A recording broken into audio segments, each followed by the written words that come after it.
there was a bombshell on X all over the web.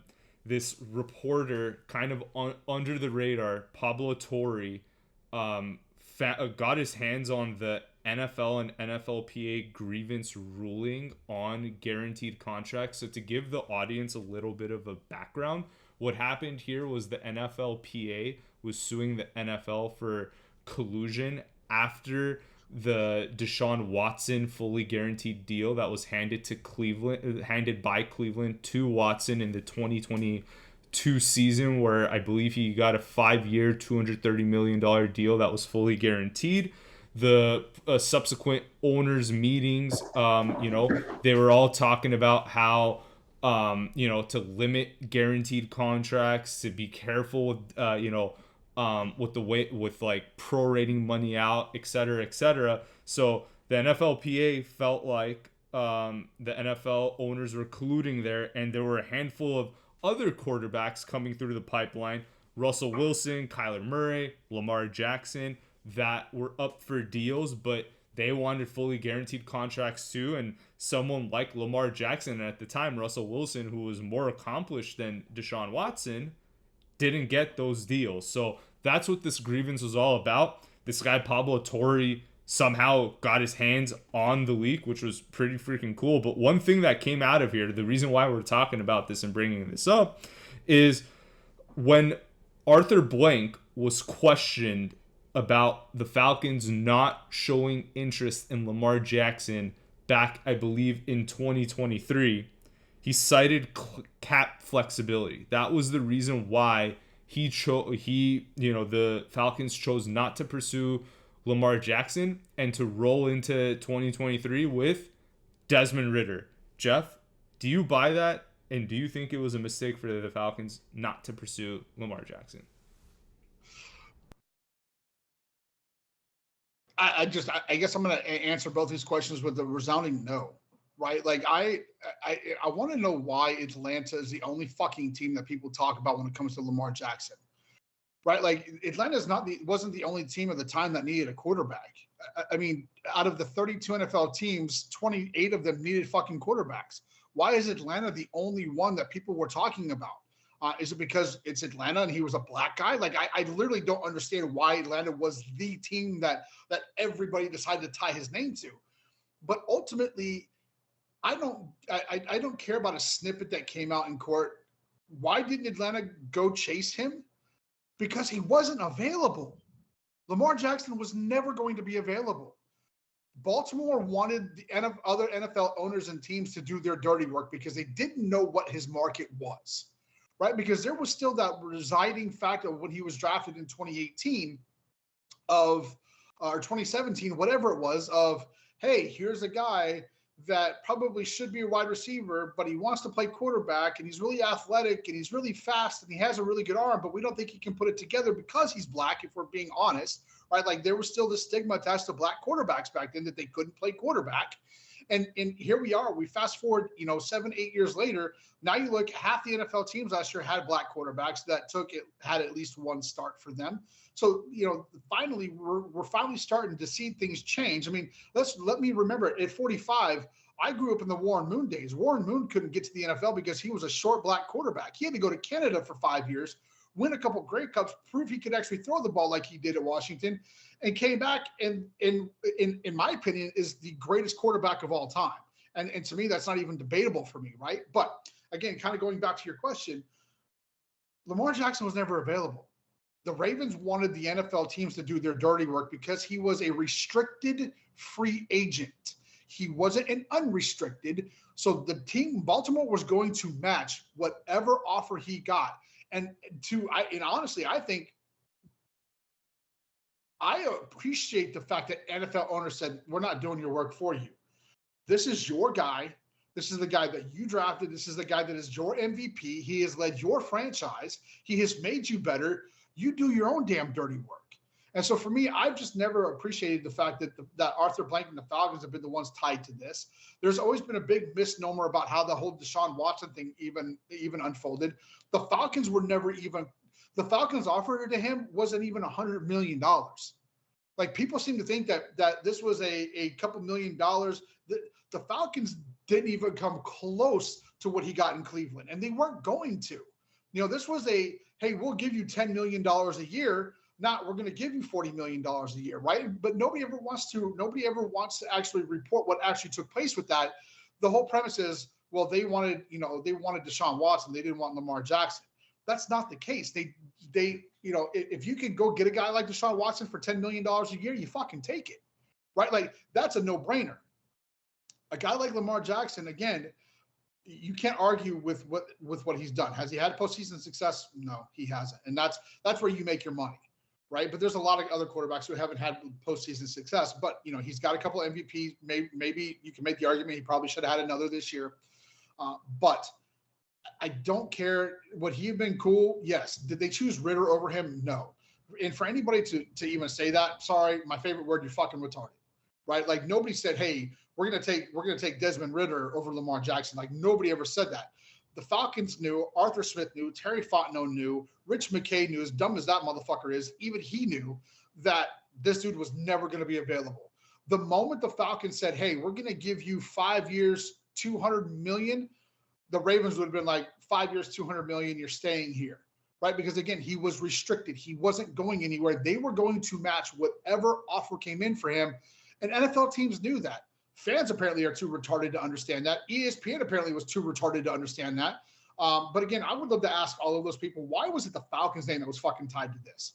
Why wasn't it the Cleveland Browns? Why wasn't it Tampa? Why wasn't it Arizona? Like, there are a whole lot of other fucking teams who may have quarterbacks but don't actually have quarterbacks, where he would have been a really good fit. Nashville didn't have a fucking quarterback. Why isn't their name been attached to this? Why was it only the Falcons? And so for me, it's water under the bridge. He was never going to come here. They were never going to offer him.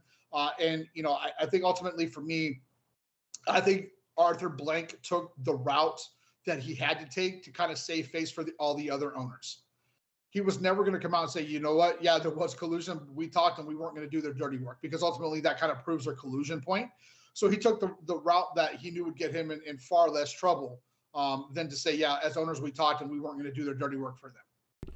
So what you're saying, Jeff, and I'm actually going into this, I thought we were going to be on the opposite side of this, but I'm seeing your argument.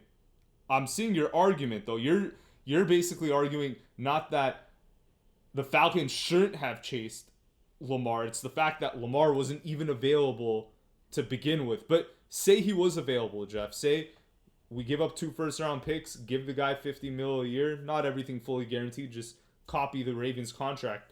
We do that, right? When you have Ritter, our quarterback room was a joke back then. Yeah. If he's available, of course you do that deal. He wasn't available. Right. And so, like, at that point, you're not even gonna put yourself out there. And why aren't you gonna put yourself out there? Because, like, you already know what's gonna happen. If if you know the prom queen's going to say no to you, are you still going to ask her to the fucking prom? No, you're not. And let's not forget, NFL owners, GMs, coaches all have much bigger egos than the players do. And they don't like rejected. Being told no. Correct. Yeah. Okay. They've been able to take the prom queen to the dance nearly every time they want to. And Arthur Blank was not about to let Lamar Jackson, put a hit on his ego. So, and it was, again, not even Lamar Jackson, because Lamar would have signed anything. If you'd offered him $200 million, all guaranteed, he'd have fucking taken it, right? But again, you know that you're not going to get somebody. So why put yourself in that predicament to begin with? Because then that opens up a whole lot more questions than anybody wanted to answer.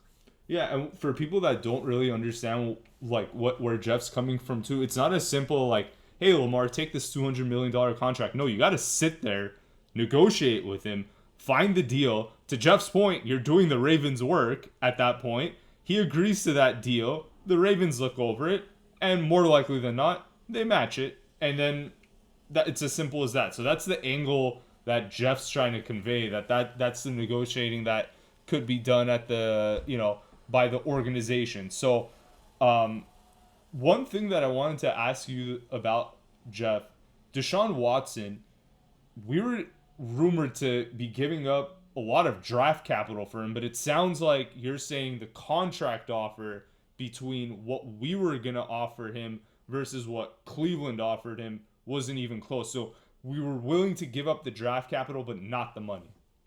Correct. Yeah. I mean, and I don't even know that their draft capital, because I don't know what those were. I'm assuming that the draft capital was probably more coming from Cleveland, because has there been a franchise that has been more quarterback desperate than the Cleveland Browns have been over the last 80 years? You know, we've all seen that running tab on the dude that's got that jersey where he's got like every player from the last 20 years, and I think it's down to his ankles at this point, right? And so they've always been desperate. They really want to be loved. You know, they want to make believe that leave isn't in their name of Cleveland.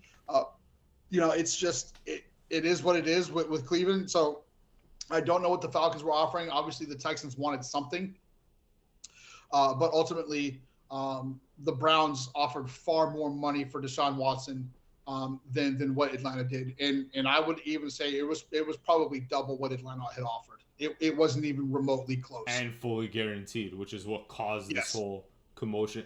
Jeff, as a Clemson guy, though, let's go back to 2022. Did you want him? Mm-hmm. But I'm also of that minority where, and this is probably going to piss some people off, and you know, if it costs us followers, I'm sorry, or subscribers, I'm sorry. I still believe in this country as far as innocent until proven guilty, and Deshaun's never been proven guilty of anything, and I think people forget that. And so for me, I'm going to continue to have his back as a Clemson person, as a person, right? Like ultimately for me, you know, does it look weird? Of course it does.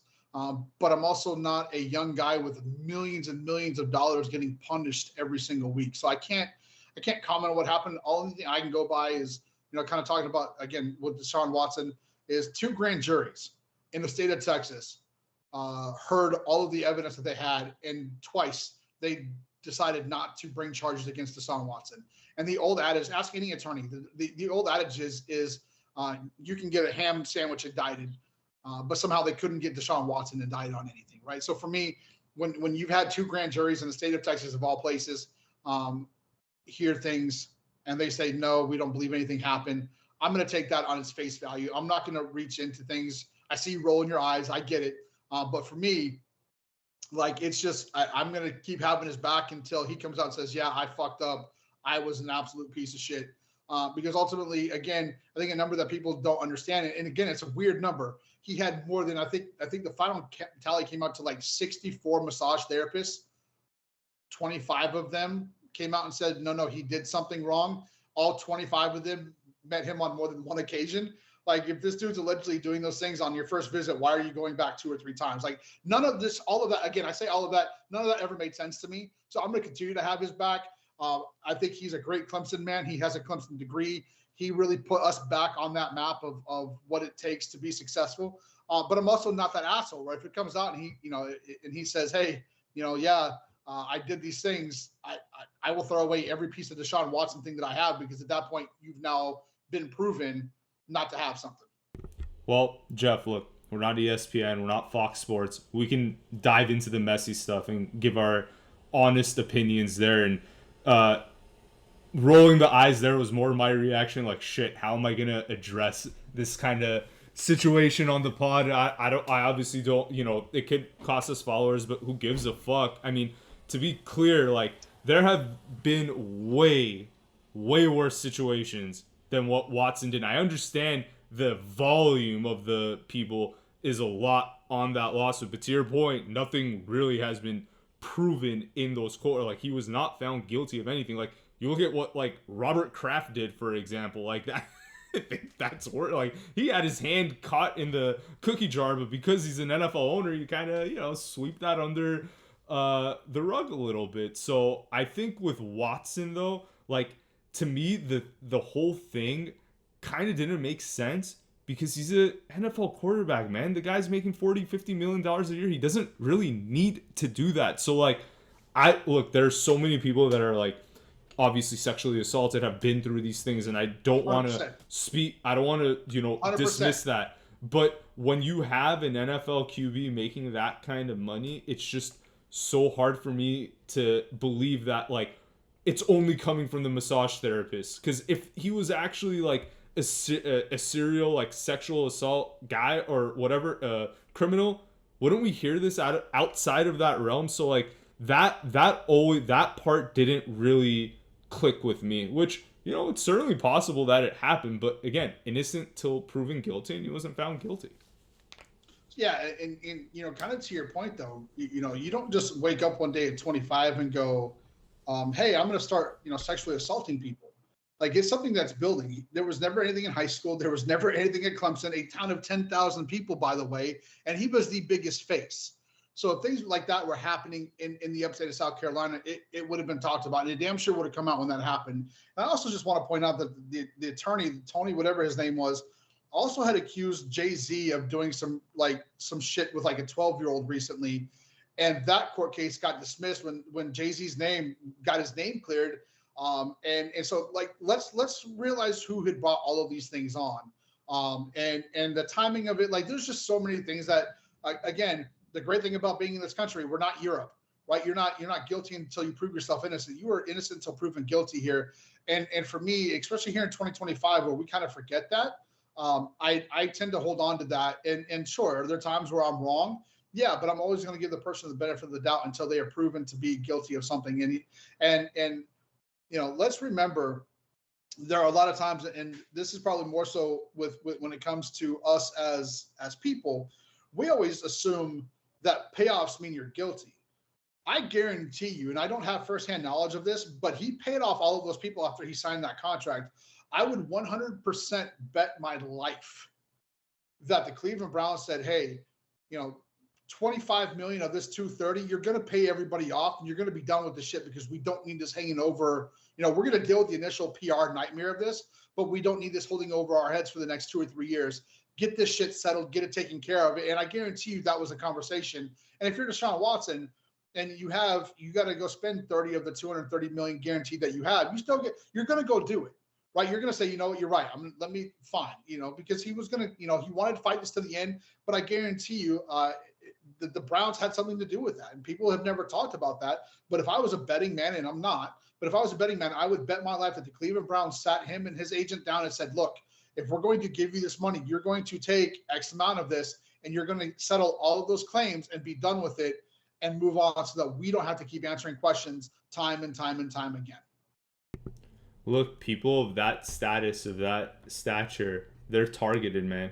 I see it here in Los Angeles all the freaking time. People can't wait to sue each other, to take everything that you've got, because there's such a big gap in wealth in this country that, like, you have people like that targeting, you know, people in more successful positions. Now we're getting into a more diverse topic. We're starting to get a little bit away from football, but the second that there's a car accident in LA, or, you know, maybe you see like an athlete or something like that, those guys have targets on their back. Like, it's a different day and age than it was 20 years ago, and it's sad. It sucks, but this is just the situation of how, like, the top 7% of this country or whatever make more than the bottom 93% of the country. You know, like, it's just that situation, and until that gets resolved, we're gonna see more. Maybe not exactly what Deshaun Watson did, but like situations like this where people are just targeted. You're gonna see this